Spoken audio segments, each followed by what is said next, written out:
So we're going to be starting a playlist on further momentum, and in this video we're going to be doing 2025 Jan, question number 19. You can try the question out yourself, and if you want to see the mark scheme and the examiner report, you can go to the end of the video. So let's do part A first, and then we'll move on to part B. So it says the photograph shows a theme park attraction. Small electric cars are driven on a horizontal surface. The cars sometimes collide. And then we have a diagram showing us these electric cars. And then in part A it says there is a thick rubber strip around the base of each car. Two cars collide and come to rest. Explain why the rubber strip reduces the likelihood of injury to the drivers. You should refer to the change in momentum. So let me write the answer down first, and then I will break down the answer and explain it. Your answer should look something like this. The rubber strip will deform, so it will compress and extend. The collision time between the electric cars is going to increase. And then force times the change in time is equals to the change in momentum. Remember, they told you to refer to the change in momentum in the question itself. So you should mention this point. There is going to be a smaller force on the driver acting over a longer time. And because there is a smaller force acting on the drivers, the likelihood of injury is going to be reduced. So that's going to be your 3 marks right over here.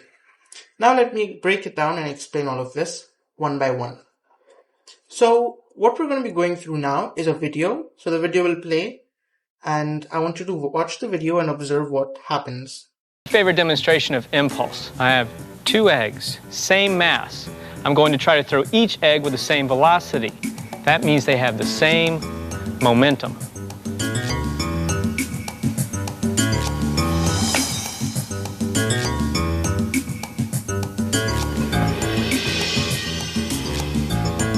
If the impulses were equal, why do we have such dramatically different results?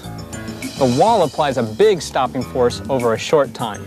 The sheet applies a smaller stopping force over a longer time period. My students say the sheet has more give to it. Both stop the egg, both decelerate the egg's momentum to 0, but it takes a smaller force to reduce the egg's momentum over a longer time. In fact, so much smaller that it doesn't even crack the egg shell. Now let's relate this to So you've just watched the video, and I hope you get what's going on. We throw the egg with the same initial velocity, and then the egg eventually comes to rest. And in both the examples, when the egg collides with the wall and when the egg collides with the sheet of cloth, the change in momentum is the same. We know that the change in momentum is equal to the force times the collision time. This is also the impulse.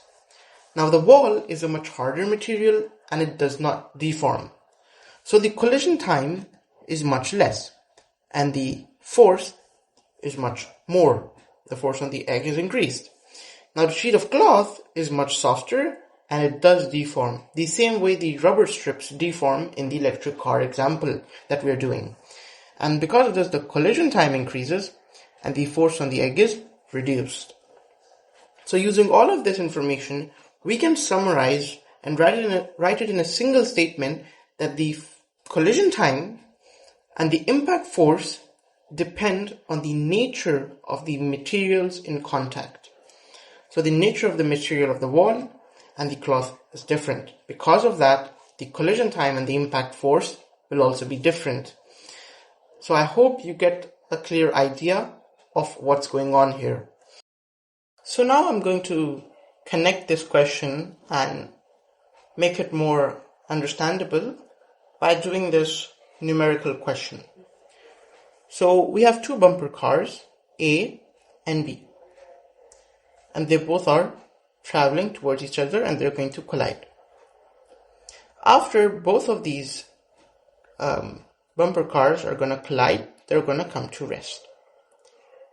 Now the question tells us that the mass of a bumper car is 120 kg and the bumper car is traveling at 5 meters per second. Let's say that this question is talking about this bumper car over here, the bumper car A. Okay. Now, It says that another bumper car collides with it and comes to rest in 0.3 seconds. So the collision lasts 0.3 seconds. So t is equals to 0.3 seconds. Okay. Now it says in part A, calculate the average force acting on the bumper during the collision. So we're going to say force is equals to change in momentum over change in time. Our momentum should be mv minus mu over t, change in t. Now let me do one more thing as well. Let's label this direction as positive. Let's label this direction as negative. Okay, and the force that B exerts on A, so this is the force that B exerts on A. Okay, and this force is in the negative direction. Notice, when B collides with A, it's going to exert a force in this direction. This is the force that we're talking about over here. The force acting on A. And you can see the direction of the force is negative. Okay, I hope that's clear. B exerts a force on A, and that force is in this direction, and that direction is negative. This direction is positive. So hence I have to put a minus sign here as well. This force is minus. So minus F is equals to mv minus mu over change in t. Now our final velocity v is equals to 0 because after the collision A comes to rest. So we can say minus F is equals to, this cancels out, minus mu over change in t. These two minus signs will cancel each other out. So we're going to get F is equals to mu over change in time. Now what we can do is I can plug in the values. 120 times 5 over 0.3. And the force exerted on bumper car A is going to be 2000 newtons. That's the answer to part A. Part B also I can use same formula. Now it says if a rubber strip increases the collision time to 0.6 seconds, calculate the new average force. So we can use the same formula again. Mu over change in t is going to be 120 times 5 over 0.6. You can see the collision time has increased. And the force becomes 1000 newtons. So you can see as the collision time increased, the force decreased.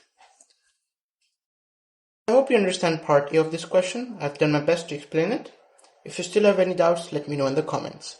Let's move on to part B. So part B is a 6 marker and it says, in another collision, car A collides with car B. Car A is initially traveling at 2.19 meter per second in a straight line. Car B is stationary. After the collision, car A moves with a velocity of 1.21 meter per second at an angle of 48 degrees to its original direction. Car B moves with a velocity v at an angle of 33 degrees to the original direction of car A as shown. So they've given us a diagram, and then the question says that deduce whether the collision is elastic or inelastic, and they've given us the mass of car A and the mass of car B. Remember that in inelastic collision, the Ke is conserved, and in elastic collision, the Ke is not conserved. In both examples though, the momentum is conserved. And that's what we're going to be using to find the value of V. So basically what we need to do is we need to find the initial kinetic energy, which is going to be Ke initial of A plus Ke initial of B, and we're going to find that value out. And then we're going to find the Ke final of A plus Ke final of B, and we're going to find that out as well. And then we're going to compare both to see if they match or not. And one of the main hurdles in this is we don't know this velocity, which is what we need to find out. Now here's our diagram that we have, and what the question tells us is that car A is initially traveling at 2.19 meter per second, and they've given us this dotted line to show us the original direction in which the car A is traveling. So this is car A initially traveling at 2.19 meter per second, and car B is initially stationary. Okay, so I hope that's clear. This is A, this is B. Now, what we can do to our original equation is we can remove the initial kinetic energy of car B, because car B is actually initially stationary. So we only need to find the initial kinetic energy of car A. And we can do that using half mv square, half times 390, this is given to us in the question, and 2.19 square. So that's going to give me 935 joules. Now what we can do is we can also plug in the values in the second equation we have, which is the kinetic energy final of A plus the kinetic energy final of B.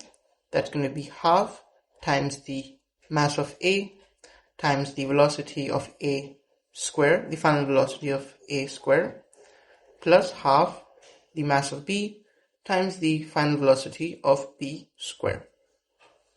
Now we know all of these values besides this, the final velocity of B. So we need to find that out. To find the final velocity of B, we're going to be using the principle of conservation of momentum. When we're talking about 2 dimensions, we can apply the principle of conservation of momentum in the x direction and the y direction. So the momentum is conserved in the x and y direction. I'm going to be using the y direction because it's much easier. You can use the x direction and get the same value of v. So in the y direction, the sum of the initial momentum is equals to 0, and the sum of the final momentum should also be equals to 0. Just to recall, momentum is equals to mass times the velocity. We can see here that initially there is no momentum in the y direction, and so final momentum in the y direction must also be equals to 0. Before we go any further, let's label the directions. Since we are talking about the y direction, I'm going to label up as positive and down as negative. The next thing I'm going to do is make the velocity into its respective components. So let's do for the velocity of car A first, 1.21 cos 48 and 1.21 sine 48. Same thing here, v cos 33, v sine 33. Okay, and then this is going to be positive, this is going to be negative momentum. Okay, now what we can do is we can say that 390 times 1.21 sine 48 plus 360 times v sine 33, I'm going to put a minus here as well, is going to be equal to 0. Then what I'm going to do is I'm going to do 390 times 1.21 sine 48 is equals to 360 v sine 33. I've just moved this to the other side basically. And now I'm going to divide both sides by 360 sine 33, 360 sine 33 to get the value of v. So v is going to be equals to 390 1.21 sine 48 over 360 sine 33. That's going to give me 1.79 meter per second as the final velocity of B. Now I can plug all the values in this formula to get the sum of the final kinetic energy. So it's going to be half 390 1.21 squared plus half 1.79, not 1.79, that's the velocity, half times 360, 1.79 squared. Now let's get the final kinetic energy. That's going to give me 862 joules. So we can see that 935 joules is not equals to 862 joules. So the KE is not conserved. This is going to be an elastic collision.